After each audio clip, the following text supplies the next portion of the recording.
Here, information theory is a branch of probability that deals with quantification, that is the amount of data, storage, that is how you are going to store it, and the transfer of information to the receiver section. So we can transmit two different types of signals that may be continuous or discrete. For example, if we deal with temperature, time, length of the film, all these are the continuous factors. And if you transmit like English alphabets or symbol formats, these are generally considered as a discrete signals. So the elements of the sets are called as symbols or letters, and the set of those symbols or letters is called as source alphabet. And the information sources may be a memory source or discrete memoryless source. Generally, the discrete memoryless source is characterized by the list of symbols, the probability assigned to these symbols, that is how many symbols you are going to transmit and what is its respective probability, and the rate of generating the symbols by the source. Generally, we all know that the information rate is nothing but the number of bits transmitted per second, which is represented by a letter capital R. Now, coming to the discrete memoryless source, while transmitting the concept like information, generally in a discrete memoryless source, all the events are independent to each other. So, coming to the first property of information, the information content of an event E is proportional to its uncertainty. So, the more the uncertainty, the information content is more and inversely proportional to its probability. For example, here it will be more clear if you see this example. If this sun rises in the east is a general statement. So if it is a general statement, our focus will not be more. So it will have more probability. So this is a general probability with more probability. So we all know that. So there is a less information in that. For example, if I tell you that sunrise in the west, then the probability of that is less. We all know that. Similarly, we have more information.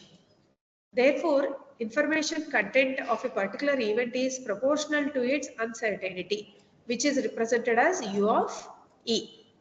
It is proportional to U of E and inversely proportional to its probability. The higher the probability, information is less. So this is the first property of information. And coming to the next property, total information is the sum of all independent outcomes. For example, in our here we are considering the event xj and yk, where xj is, let us assume j range from 1 to m. And these are all the outcomes of x. And the outcomes of yb, k range from 1 to n. These are the two independent events. Because for a memoryless source, the events are independent to each other. So from the property 1, we all know that information can be represented as inversely proportional to its probability. So that's why I of xj can be written as proportional to 1 by p of xj. In a simple manner, we can tell that I of xj is inversely proportional to p of xj. Similarly, I of yk is inversely proportional to p of yk. Let the total information present in the two events be I of xj and yk. So when the two events are independent to each other, p of xj comma yk is equal to p of xj into p of yk. Because the two events are independent to each other, joint probability of two events is equal to the product of individual event probabilities, that is p of xj into p of yk. So therefore we can write I of xj comma yk, where I of xj comma yk is the total information due to the independent events xj and yk.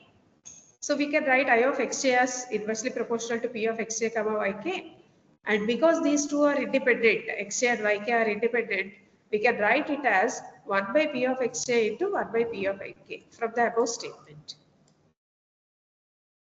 Let us take this equation of property 2 as equation 1. That is I of xj comma yk is equal to I of xj plus I of yk. This is property 1. And we derived that for two independent events, I of xj comma yk is inversely proportional to 1 by p of xj into 1 by p of yk. So take it as equation 2. If you compare these two equations, you can conclude that here there is a function that converts. If you see the equation 2, I of xj comma yk is inversely proportional to some product of two functions. And from equation 1, it is equal to sum of two informations. So here you can conclude that the proportionality becomes equal to. That is, here you should know a function that converts the product into the sum. That function is a logarithmic function. Therefore, I of xj comma yk can be written as I of xj plus I of yk, or you can also write it as log 1 by p of xj into 1 by p of yk. So this is in the form of log a into log b, which we know that log ab is equal to log, we can write it as log a plus log b. So we have written it as log 1 by p of xj and log 1 by p of yk.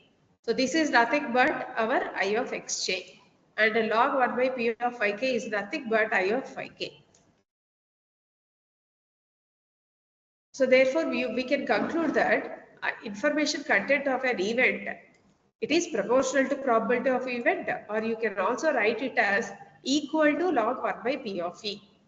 So this is in the form of log 1 by x. So you can write it as minus log x. So minus log p of e. So for the event xj with the event probability p of xj, I of xj can be written as log 1 by p of xj, which is equal to minus log p of xj base 2. And the events are bits, where j range from 1 to m. Here remember that here you have taken the base of the logarithm as 2. So units of the information completely depends on the base of the function. If the units are, if the base of the logarithm is 2, then the units are bits. For example, if the base of the logarithm is 10, then the units are decits. And if the units of logarithm is e, then the units are nads. And here you can see that. So if the base of the logarithm function is 2, then the units are bits. If the base is e, units are nads. If the base is 10, the units are decits. So here you can see the conversions also. In general, for our whole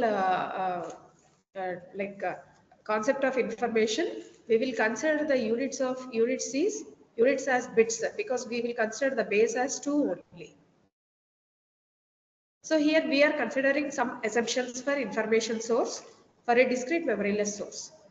Here we are, what is the assumption? Here we are considering that source generates symbols that are statistically independent to each other. And also we are considering it as a memoryless. That is, the present symbol data does not depend on the previous information or previous choices. So as a summary here, you can see that the properties of information. I of xj is equal to log 1 by p of xj, which is equal to minus log p of xj base 2. Because you have taken base as 2, the units will be bits. So first property is no information is conveyed by a deterministic event. So if the probability is more, because for a deterministic event, probability is more. Once the probability is more, obviously there is no information. So information is always positive. Here we think that minus log is there, so sometimes it may be negative, but it's not the case. Information is always positive and it is never lost. So it is always greater than or equal to 0. So more information is conveyed by a less probable event than a more probable event, because I of E is inversely proportional to P of E. Similarly, fifth property is nothing but the first property that we studied earlier. That is, information is proportional to U of E and inversely proportional to P of E. And the last one is the total information is the sum of all independent outcomes. This we studied as a property 2. So in this module, we have learned the concept of discrete messages, information theory, and its properties.